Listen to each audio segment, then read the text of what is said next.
1번 계단 꼬리 하편입니다. 산장에 자리를 잡고 앉아있을 때 이미 오후 8시를 넘겨 있었습니다. 안도감이 들자 뒤이어 급격한 피로감과 허기가 몰려왔고 마사오는 그대로 대자로 드러누웠습니다. 그리고 좀 전에 본 그 괴물에 대해 생각했습니다.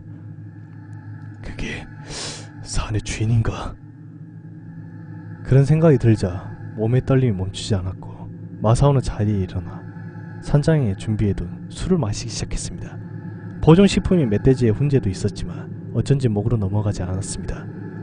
타케루에게 던져주자 대번에 달려듭니다. 어찌 잠도 안 올 것 같네. 마사오는 총을 옆에 끼고 앉아 그렇게 밤을 새기로 했습니다.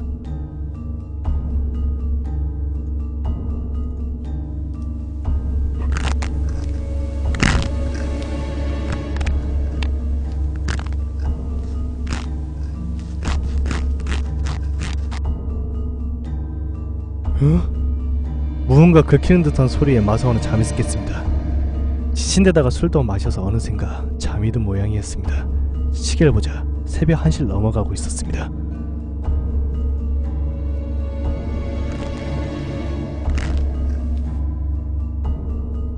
그 소리는 산장의 천정에서 들려오고 있었습니다. 타케루도 잠에서 깨어나 나지막하게 으르렁거리고 있었습니다. 마사오도 무의식적으로 총을 쥐었습니다.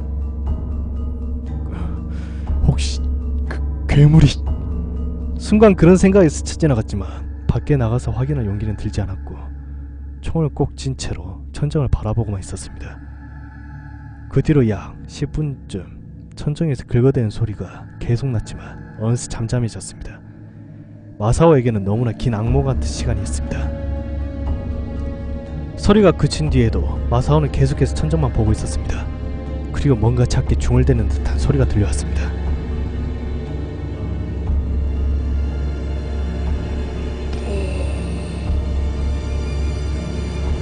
마사오는 급격한 공포에 떨면서도 소리에 귀를 기울였습니다. 그 순간 타케루가 엄청난 기세로 지어대기 시작했습니다. 그러더니 무언가가 천정을 달린 듯한 소리가 났고 무거운 것이 땅에 떨어지는 소리가 났습니다. 타케루는 산장의 문을 향해 시선을 돌리고 지어댔습니다.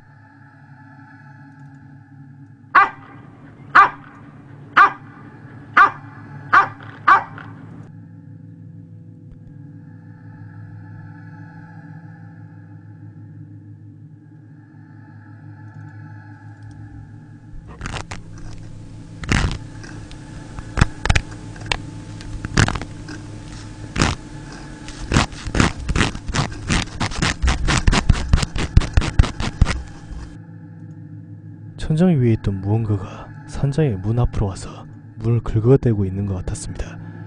타케루는 꼬리를 감추고 뒤로 물러나면서도 계속해서 지어댔습니다. 누구야! 마사오는 자신도 모르게 소리쳤습니다. 그리고 문을 향해 총을 겨누었습니다. 그러자 긁는 듯한 소리가 멈추더니 문 바로 너머에 사람의 말소리가 들려왔습니다.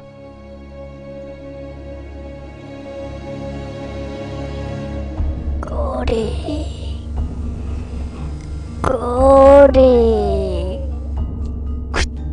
그놈이다. 마사오는 공포로 몸이 떨렸습니다. 심심하게 딱딱거리는 어금니에 힘을 주고 뭐야 도대체! 라고 소리쳤습니다. 타케루는 여전히 짖고 있었습니다.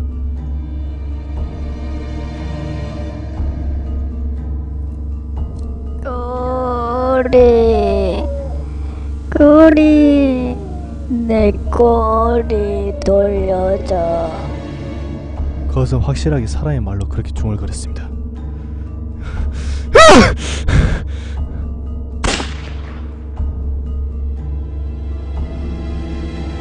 마사오는 놀란 나머지 문에 대고 산탄총을 한 발 쏘았습니다.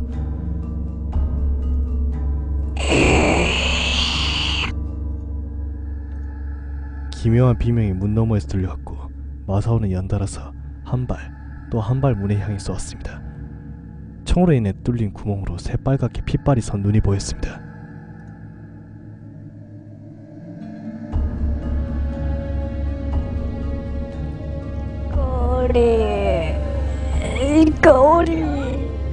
내 꼬리 내놔. 녀석은 마치 고장난 테이프처럼 같은 말만 반복하고 있었습니다. 몰라! 모른다고! 저리 가라 말이야! 꼬리, 꼬리, 내 꼬리 내놔. 그리고 또다시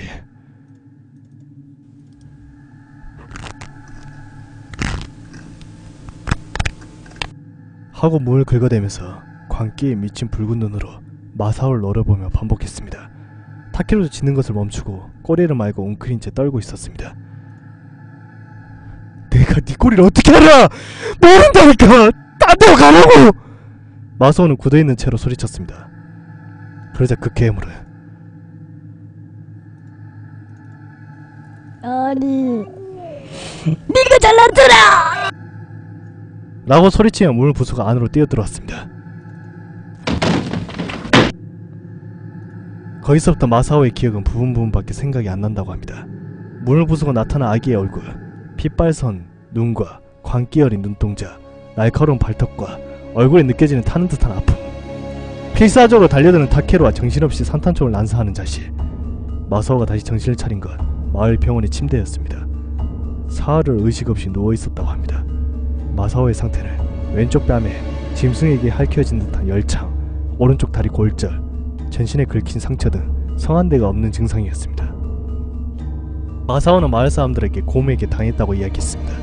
그러나 모두들 마사오에게 무슨 일이 있었던 것인지 짐작이 가는 듯 결국 마사오는 사람들에게 외면당해 겉도는 신세가 되고 말았습니다. 마사오는 하는 수 없이 도쿄로 올라와 생활을 하며 결혼했고 그렇게 저의 할아버지가 태어났습니다. 참고로 이 이야기는 마사오가 세상을 떠나기 얼마 전에 할아버지를 불러서 이야기해준 것이라고 합니다. 장소는 와카야마 현의 어느 숲이 무성한 산, 그곳에서 있었던 일이라고 합니다. 그리고 타케루 말입니다만 마치 마사오를 지키려는 듯이 마사오 위에 엎드린 채 죽어 있었다고 합니다. 살이나 뼈는 깨끗하게 할 정도로 그대로였습니다만 어째선지 내장만이 단 하나도 남아있지 않고 싹 없어져 있었다고 합니다.